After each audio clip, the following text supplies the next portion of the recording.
J'aimerais avoir une réflexion plus profonde par rapport à l'argent, parce qu'on parle beaucoup d'argent, la Belgique doit 10 milliards, le PIB de la Belgique 320 milliards à remettre. Mais j'ai envie de vous dire, mais à quel moment l'homme, il s'est compliqué la vie où maintenant on est privé de liberté? À la base, la terre, c'était l'emblème de l'amour. Voilà, tu avais à manger, il suffisait de travailler un petit peu et la terre te donnait à manger. Il suffisait de travailler un petit peu et tu avais un petit toit. Si tu voulais de la vente, tu allais chasser. Mais tu te dis, ouais, mais on va pas retourner à la préhistoire. Mais je pense que c'est ça qui fait que l'homme aujourd'hui, il est perdu, il est nerveux, il a l'impression de ne pas être à sa place. Parce que c'est pas notre vraie réalité en fait. Là, on est en train de vivre une réalité qu'on nous a imposée via l'argent. Voilà. Et on court derrière ça. Et les gens pensent qu'ils travaillent, mais vous ne travaillez pas en fait. Vous êtes en train, indirectement, vous êtes en train de détruire le monde. Ou alors vous êtes en train de le faire pour quelqu'un qui veut profiter de vous ou gagner de l'argent par rapport à vous. Mais à aucun moment, nous, on travaille. Vous allez me dire, mais qui travaille dans ce monde? Qui travaille? C'est le paysan qui travaille sa terre. C'est le mec marginal que tu vas dire que c'est un marginal. Mais pour moi, c'est pas un marginal justement. C'est celui qui a tout compris. C'est celui qui a son bout de terrain, qui a ses panneaux photovoltaïques. C'est le mec voilà, qui essaye de vivre en autonomie. Et tu vas me dire, ouais, mais alors quoi, c'est un clochard? Non, c'est pas un clochard. C'est nous les clochards. Parce que dès le moment où EDF ou Engie décident de couper l'électricité, nous, on fait quoi? Eux, ils continuent à avoir de l'électricité.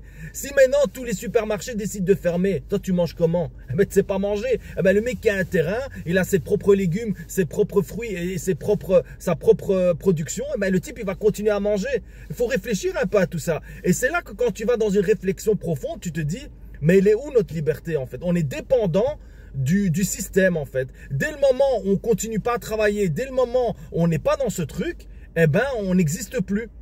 Et c'est là où tu commences à avoir peur. Et moi, ces derniers jours, je suis en train de penser beaucoup à ça. Je me dis, mais en fait, si à un moment donné, nous, on n'est pas autonome et on n'essaie pas d'être... En fait, la vraie peur du gouvernement, c'est pas qu'on fait des manifestations, c'est pas qu'on fait des vidéos. La vraie peur du gouvernement, c'est que chacun devient libre. Et comment on devient libre? En étant plus dépendant du système. C'est-à-dire que tu fais ta propre vie. C'est que tu commences à comprendre la vraie signification du mot travail. On a détourné le vrai sens du mot travail. Le travail, l'unique travail de l'homme, c'est de se nourrir.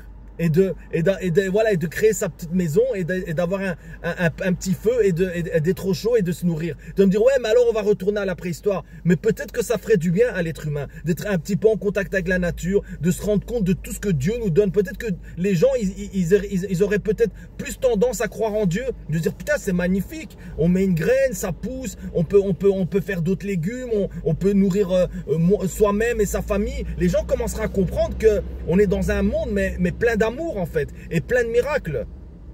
Mais pour ça, il faudrait retourner à la source. Et je pense sincèrement que la vraie révolution, la vraie innovation, la vraie modernité, c'est de retourner en arrière en fait, et pas de continuer en avant, aller de plus en plus vite, parce que les gens s'ennuient. On va de plus en plus vite, mais on s'ennuie de plus en plus vite aussi. Et à un moment donné, on va aller tellement vite qu'on va passer tout notre temps à s'ennuyer. Et c'est bien de prendre le temps, parce qu'une journée, il faut qu'elle soit pleine. Il faut qu'elle soit pleine de vraies choses, des vraies choses qui nous enracinent.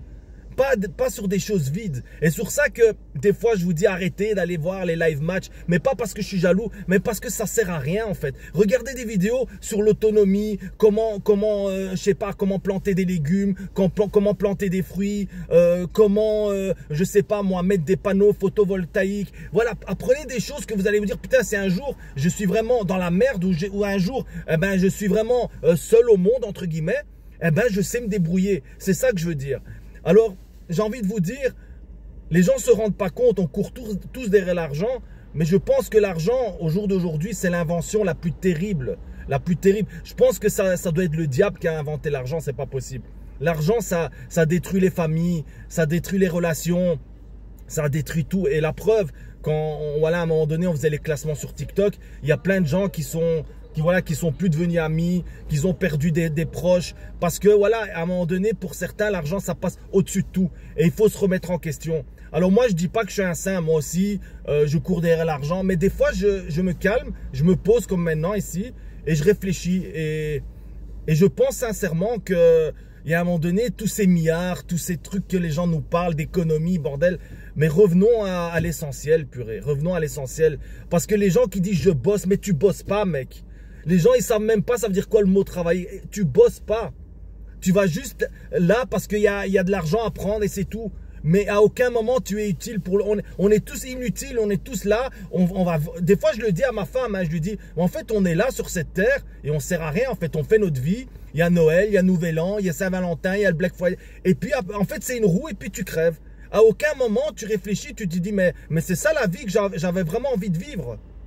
Non, la plupart des gens, on est comme dans un scénario qui a déjà été écrit et on se dit bah là voilà ça a été écrit, bah maintenant il faut jouer le jeu dans tous les sens du terme. Merci à tous.